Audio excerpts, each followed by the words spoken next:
കാര്യമായി പോയിട്ടൊക്കെ അതാണ് ഘട്ടം. അങ്ങനെ ആയിപ്പോയി. ഇങ്ങനെ നോക്കിക്കഴിഞ്ഞാൽ ഇവിടെ സ്റ്റാറ്റിസ്റ്റിക്സ് ഒരു കാര്യം പറയും. ജാതക പരിശോധന നടത്തുന്നത് ഏറ്റവും കൂടുതൽ ഹിന്ദുക്കളാണ്. പെർസെന്റേജ് ഓഫ് ഡൈവോഴ്സ് ഏറ്റവും കൂടുതൽ ഹിന്ദുക്കളുടെ ഇടയ്ക്കാണ്. അതോ ഇങ്ങനെ വന്നു? ഇത് പൊരുത്തമല്ല പരിശോധിക്കുന്നത്. ഈ പറയുന്ന വാക്ക് ശരിയല്ല. നിങ്ങളുടെ ദാമ്പത്യ ജീവിതത്തിന്റെ ദൈർഘ്യം നിശ്ചയിക്കുന്നത് നിങ്ങളാണ്. ജ്യോതിഷ ശാസ്ത്രം പറയുന്നത് അത് തന്നെയാണ്. ഇനി നോക്കാൻ ആരും പറഞ്ഞിട്ടേ ഇല്ല. ഇതൊന്നുമല്ല. പിന്നെ എങ്ങനെ ഇത് വന്നു ആവോ? ഇതുപോലെയാണ് പായിസൺ ഇഞ്ചക്ട് ചെയ്ത് ഒരു നല്ല ശാസ്ത്രത്തെ ഒന്നിനും കൊള്ളാതെ വെറും ചവിറ്റുകൊട്ടയിൽ തല്ലണ്ട. അങ്ങനെ പറയാൻ പാടില്ല അല്ലേ? അതെ, ചവിറ്റുകൊട്ടെന്ന് പറയാൻ പാടില്ല. അങ്ങനെ ഉള്ള ഒരു ദുസ്ഥിതിയിലേക്ക് വലിച്ചു വാരിട്ടത്. ആ ദുസ്ഥിതി തീർച്ചയായും ഒരു നല്ല ശാസ്ത്രം ഇല്ലാതെയാവാൻ കാരണമായേക്കാം. അങ്ങനെ ആവരുത്. അങ്ങനെയാണ് യുക്തിവാദികൾ ധാരാളം എടുത്ത് പ്രയോഗിക്കുന്നുണ്ട്. ഇത് മുഴുവൻ വിട്ടിത്തരമാണ്, അന്ധവിശ്വാസം മാത്രമാണ്. എടുത്ത് പറയുന്ന ചില അന്ധവിശ്വാസത്തിനകത്ത് പുസ്തകത്തിൽ എഴുതി വെച്ചിട്ടുണ്ടെന്നാണ് അതിന്റെ അർത്ഥം. അത് ജ്യോതിഷമാണെന്നില്ല.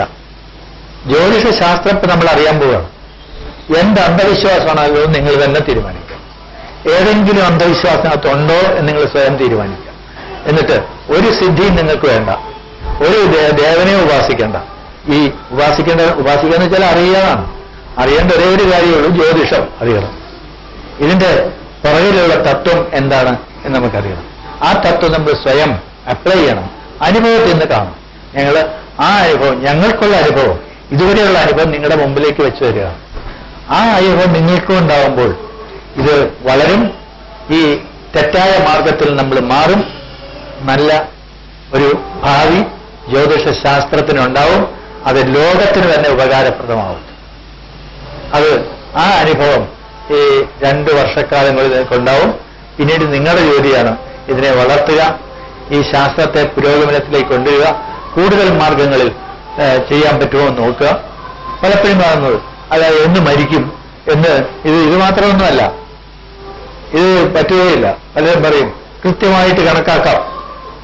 വയസ്സേ ഒരാളുടെ കണക്കാക്കട്ടെ, കൃത്യമായിട്ട് ഏതെങ്കിലും ജ്യോതിഷം കണക്കാക്കട്ടെ. ഇന്ന് വരെ ആരും ചെയ്തിട്ടില്ല. ചുമ്മാ കുറെ കെട്ടുകഥ മാത്രം പറയും. പറ്റില്ല. ഇതിനകത്ത് പറയുന്ന മാർഗങ്ങളെല്ലാം പരിശോധിച്ച് നോക്കുമ്പോൾ നമുക്ക് കിട്ടുന്ന അനുഭവം അതാണ്.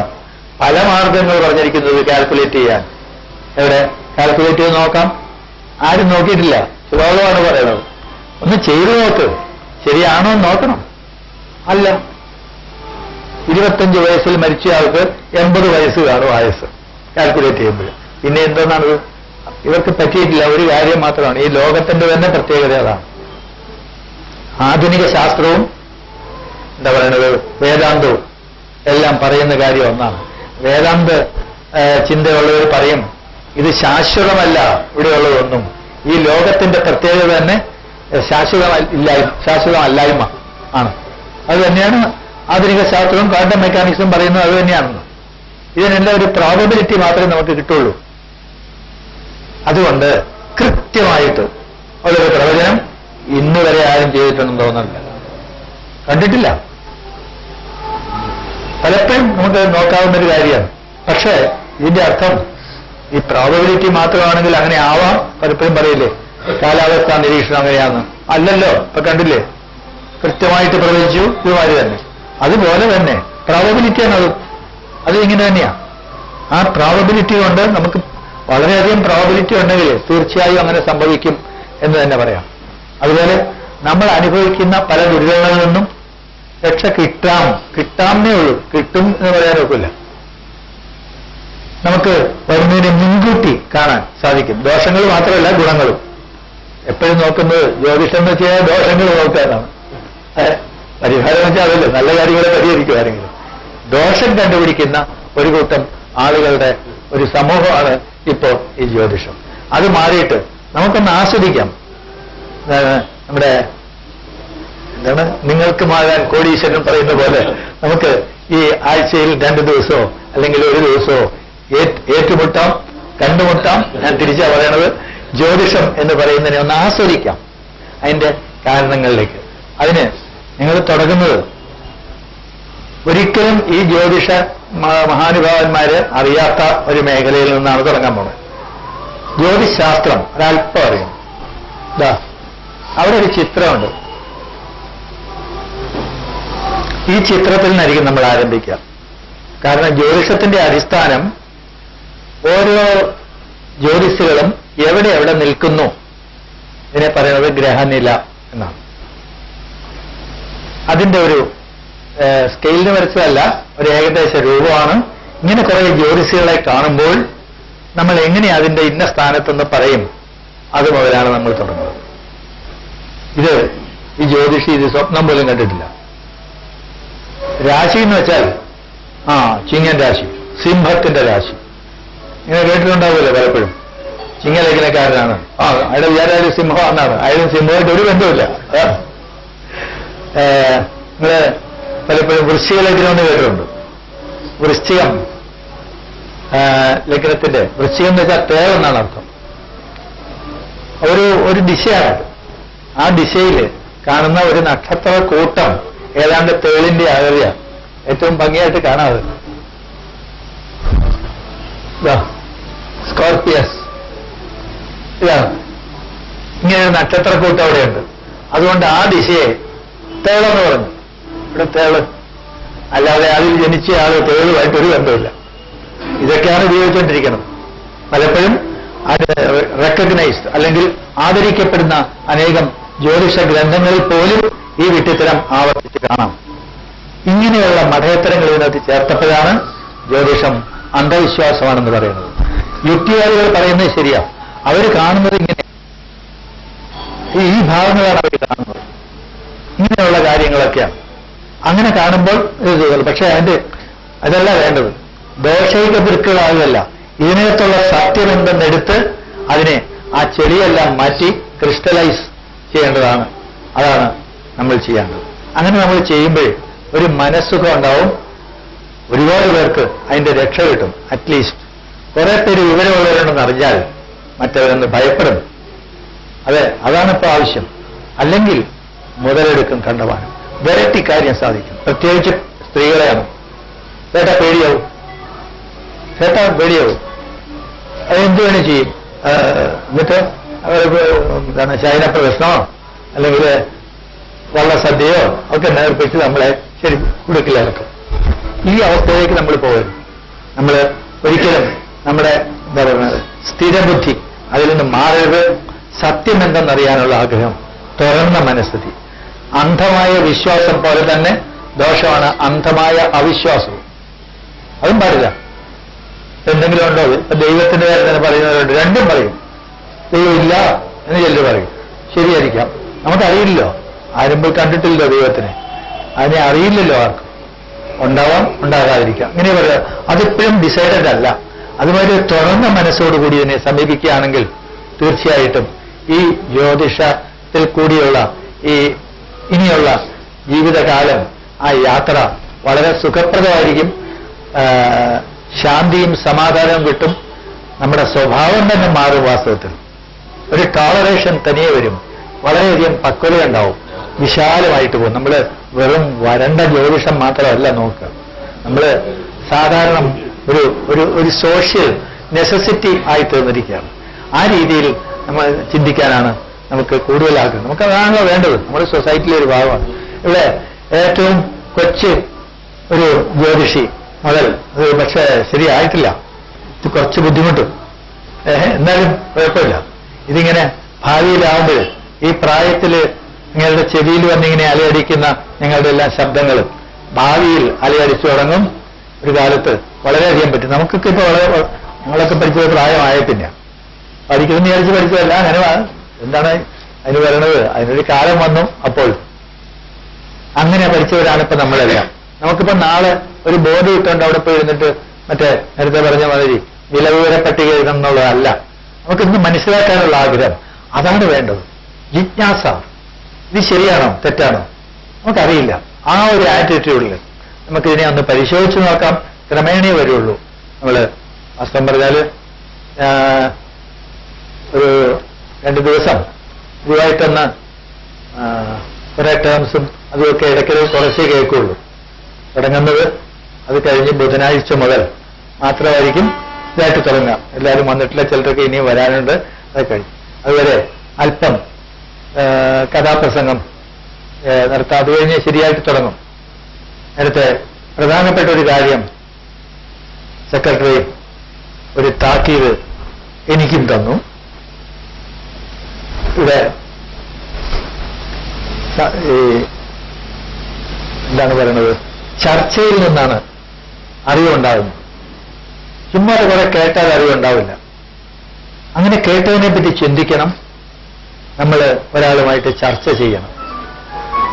അത് വളരെയധികം പ്രാധാന്യമുണ്ട്. അപ്പോഴാണ് അതിന്റെ യഥാർത്ഥ ബോധം നമ്മളിൽ വരിക.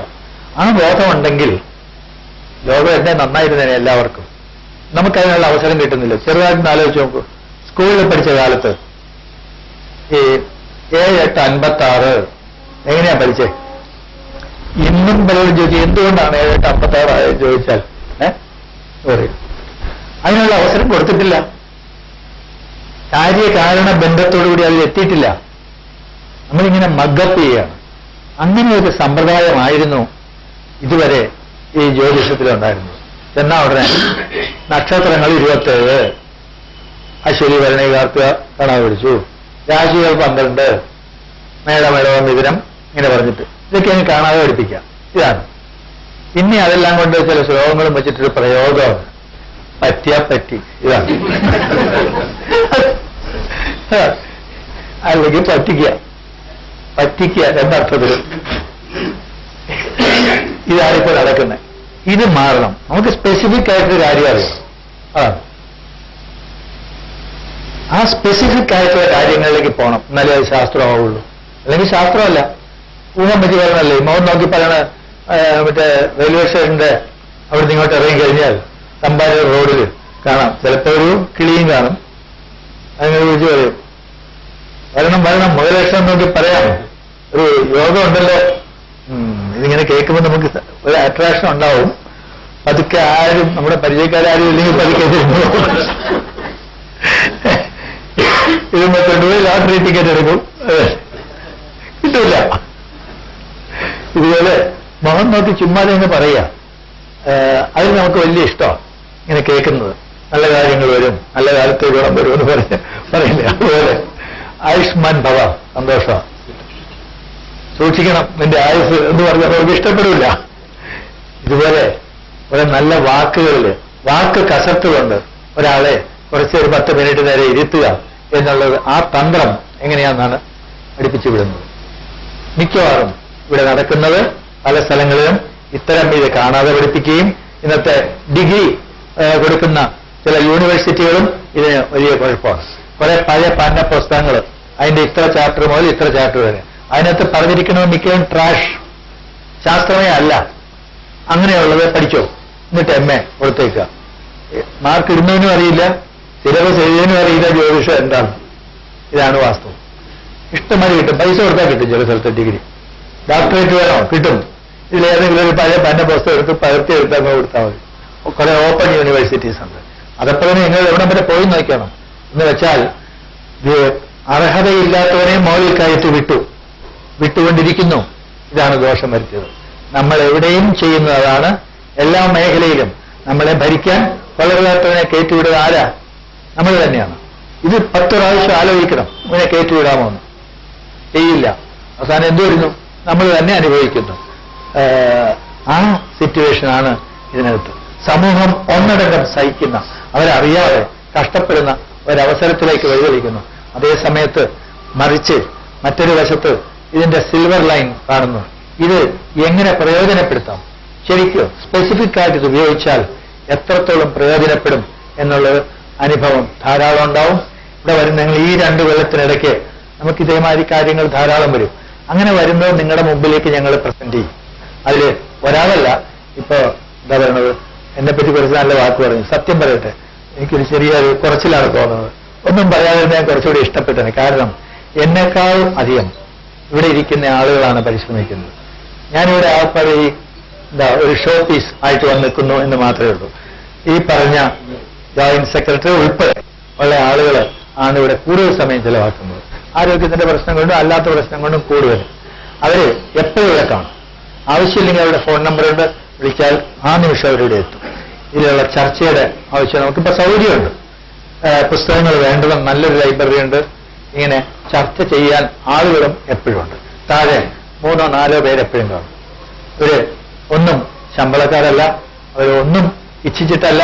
അവിടെ എന്താ പറയണത്, വല്ലവരും ഇങ്ങനെയൊക്കെ നോക്കാൻ വരുമ്പോഴത്തേക്ക് ചില എന്തെങ്കിലും കൊടുക്കുന്ന പറയുകയാണെങ്കിൽ തന്നെ ഒരു സംഭാവന പോലെ കൊടുക്കുന്നേ ഉള്ളൂ. നിങ്ങൾ പൈസ തന്നില്ലെങ്കിലും യാതൊരു ഇതുമില്ലാത്ത ഒരു സ്ഥാപനമാണ്. എന്നാലും നടന്നു പോകും എന്നുള്ളതാണ്.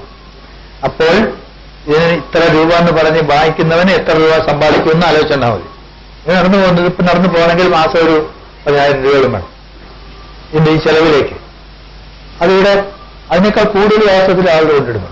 കൂടുതൽ ഇടുമ്പോൾ നമ്മൾ കൂടുതൽ ഫെസിലിറ്റീസ്, നിങ്ങളിവിടെ ഡെപ്പോസിറ്റ് ചെയ്യുന്ന ഓരോ പൈസയും അത് ഇഫക്റ്റീവായിട്ട് ഉപയോഗിക്കും. കൂടുതൽ ഫെസിലിറ്റീസ് വന്നുകൊണ്ടിരിക്കും. അത് നമുക്ക് മാത്രമല്ല, നമുക്ക് വേണ്ടി മാത്രമല്ല, ജനങ്ങൾക്ക് വേണ്ടിയിട്ട് ചെയ്യുന്നൊരു കാര്യമാണ്. അതിലൊരു സുഖം, നല്ലൊരു കാര്യം ചെയ്തു എന്നുള്ളൊരു സംതൃപ്തി, അതിലേക്കാണ് നമ്മൾ മിക്കവാറും വന്നിരിക്കുന്നത്. നമുക്ക് ബോർഡ് വേണ്ട, യാതൊന്നും വേണ്ട. അതുകൊണ്ട് ഞങ്ങളുടെ യാത്രയിൽ ഞങ്ങളോടൊപ്പം വീണ്ടും ഒരു എന്താ കൈലാസ യാത്ര ചെയ്ത് പരിക്രമം കഴിഞ്ഞ് വന്നിരിക്കുകയാണ്.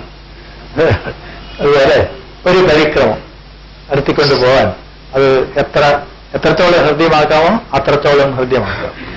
ഈ ക്ലാസിന്റെ സമയം മാത്രമല്ല, അല്ലാത്ത സമയങ്ങളിൽ ഇവിടെ എല്ലാവരും കാണും. അവരുമായിട്ടുള്ള ചർച്ചയ്ക്ക് അവർ സന്തോഷത്തോടുകൂടി സ്വീകരിക്കും. എല്ലാവരും തയ്യാറായിട്ട് നിൽക്കുകയാണ്. അവരാണ് ഇതിന്റെ യഥാർത്ഥ ശക്തി, ഞാനല്ല.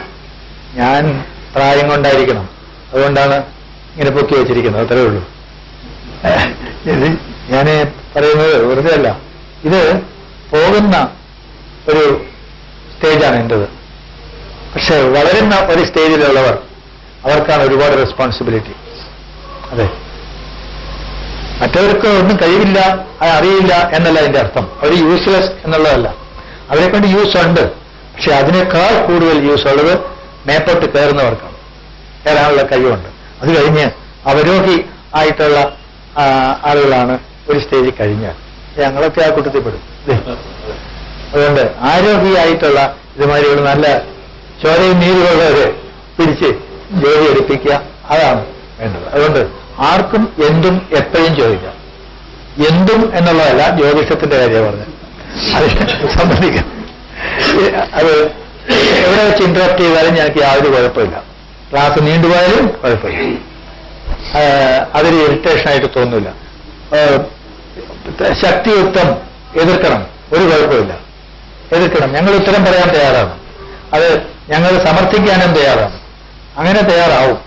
അതുകൊണ്ട് വിരോധം തോന്നണ്ട. പരാജയമല്ല, അത് വിജയമാണ്. ഒരു തെറ്റ് നമ്മൾ തിരുത്തി എന്നുള്ള ഇതാണ്. അങ്ങനെ നമ്മൾ എന്ന് ഞങ്ങൾക്ക് അതിന് എക്സ്പ്ലനേഷൻ തരാൻ പറ്റാതെ വരുന്നോ അന്ന് ഞങ്ങൾ സ്ഥലം വിടും. ഞങ്ങൾ കഴുത്തെ പിടിച്ച് പുറത്തുള്ള പിന്നെ ഞങ്ങൾ ഈ സ്ഥാപനത്തിൽ വരില്ല. ഞങ്ങൾ യൂസ്ലെസ്സുകളാണ്. അപ്പോൾ അങ്ങനെ വരില്ല. അതുകൊണ്ട് അങ്ങനെ ഒരു യാത്ര, ഒരു തരം യുദ്ധം തന്നെ ആയിരിക്കും മുമ്പോട്ട് പോകേണ്ടത്. അങ്ങനെ വേണം പിടിച്ചു പറ്റാൻ. ചിലപ്പോൾ ഇങ്ങനെയുള്ള കാര്യങ്ങളിലെല്ലാം ഒരു തർക്ക വിഷയം എടുത്തിടുകയാണെങ്കിൽ ഏറ്റവും രസമാണ്. അപ്പോഴേ നമ്മൾ വാചാലമാവും. ഒന്ന് ഇട്ട് നോക്കണം, ഇതാ ഇടയ്ക്കൊന്ന് തോണ്ടി കൊടുത്താൽ മതി, പിന്നെയും വരും. അതാണ്. അങ്ങനെയാണ് ഇതിന്റെ ചർച്ചയിൽ നിന്ന് കിട്ടുന്നത്. ആചാര്യ പാദമാദത്തെ കാൽഭാഗമേ നമ്മളുള്ളൂ.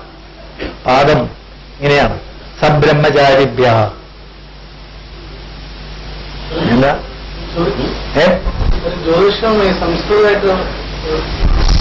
സംസ്കൃതമൊന്നുമല്ല. ഒരു ശാസ്ത്രവും ഒരു ഭാഷയ്ക്ക് മാത്രമേ ഉള്ളൂ എന്നുള്ളതില്ല. അതാണ് നമുക്ക് തെറ്റിയത്. യഥാർത്ഥ തെറ്റിപ്പോ കണ്ടുപിടിച്ചു. നമ്മള് പ്രാചീന ശാസ്ത്രം എഴുതിയത് സംസ്കൃതത്തിലായിരുന്നു. സംസ്കൃത പണ്ഡിതന്റെ കയ്യിലേക്ക് കൊടുത്തു. ഇതുപോലെ ആയിരിക്കും അറിയാമോ? എന്റെ വിഷയം കെമിസ്ട്രിയാണ്.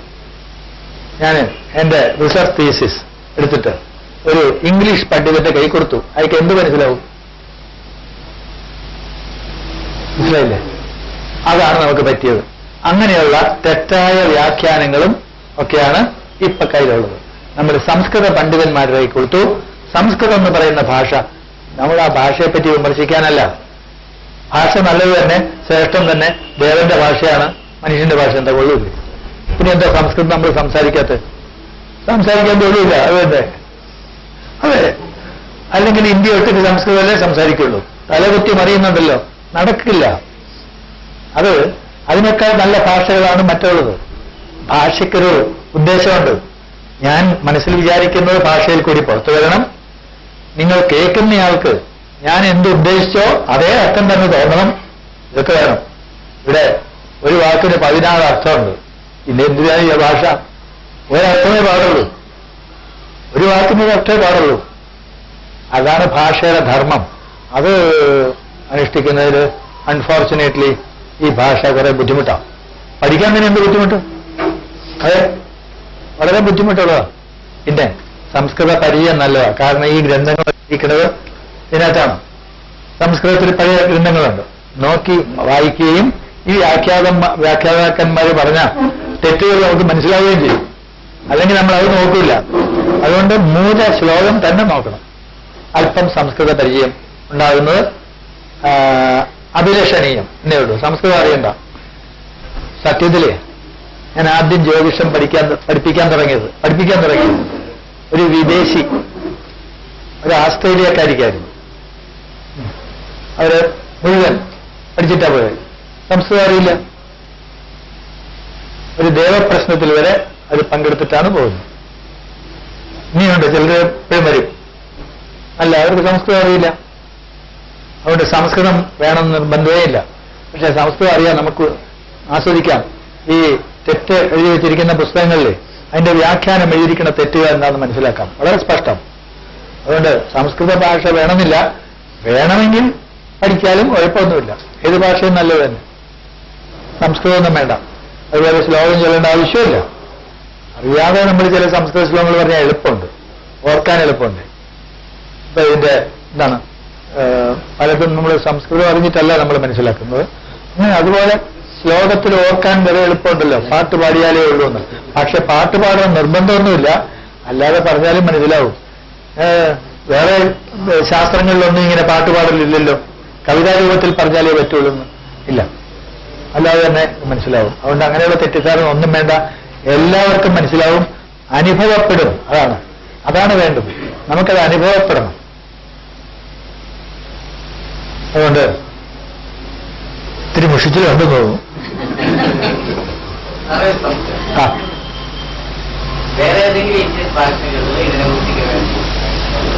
ഗവേഷണം എന്നുള്ള പേരിൽ പല സ്ഥാപനങ്ങളുമുണ്ട്. അതിനെല്ലാം സെൻട്രൽ ഗവൺമെന്റിന്റെ എയ്ഡ് ഉണ്ട്. അതെല്ലാം യൂട്ടിലൈസ് ചെയ്യപ്പെടുന്നുണ്ട്. എന്ത് ഗവേഷണമാണ് എന്ന് ഞാൻ കണ്ടിട്ടില്ല. അഥവാ കണ്ടിട്ടുണ്ടെങ്കിൽ തന്നെ തെറ്റായ ചില കാര്യങ്ങൾ മാത്രമാണ്, അശാസ്ത്രീയമായ ചില ഇതെടുത്തിട്ട് ഈ പണം ദുർവിനിയോഗം ചെയ്യുന്നത് കണ്ടുപിടിക്കും. ആക്ച്വലായിട്ടുള്ളത് അവിടെയില്ല. നമ്മള് ഇതോ അല്ലല്ലോ, അല്ലാത്ത ഭാഷകളിലും ജ്യോതിഷമുണ്ട്. എല്ലാ വിദേശ ഭാഷകളിലും ഉണ്ട്. പിന്നെ പാശ്ചാത്യ ജ്യോതിഷമുണ്ട്. ഇത് തന്നെയാ. ഇത് ഇവിടെയാണ് ഇതിന്റെ ഒറിജിൻ വിചാരിക്കണ്ട. നമുക്ക് അങ്ങനെ തെറ്റിദ്ധാരണ എല്ലാം ഇന്ത്യയിലുണ്ടായിരുന്നു, അത് ഇവിടുന്ന് പോയതാണ്. ഒന്നുമല്ല. ഇതൊരു പക്ഷേ ഈജിപ്തിലോ അല്ലെങ്കിൽ മെഡിറ്ററേനിയൻ ആ ഭാഗത്തു നിന്നോ, ടെഹ്റാൻ, ഈജിപ്റ്റാണ് വളരെ ഒരു മിസ്റ്റീരിയസ് ആയിട്ടുള്ളത്. അവിടെ നിന്നായിരിക്കും അതിന്റെ ഒറിജിൻ. ഇല്ലില്ല, ഏകീകരണം ഒരു സംഗതിയില്ല. അതാത് സ്ഥലങ്ങളിൽ ലോക്കലായിട്ട് ഇങ്ങനെ വളർന്നു വന്നു. അതിൽ അല്പസ്വല്പം വ്യത്യാസമേ ഉള്ളൂ. അടിസ്ഥാന ആയിട്ട് എല്ലാം ഒന്ന് തന്നെ, ചെറിയ വ്യത്യാസങ്ങളേ ഉള്ളൂ. അല്ലെങ്കിൽ ഒന്ന് തന്നെ.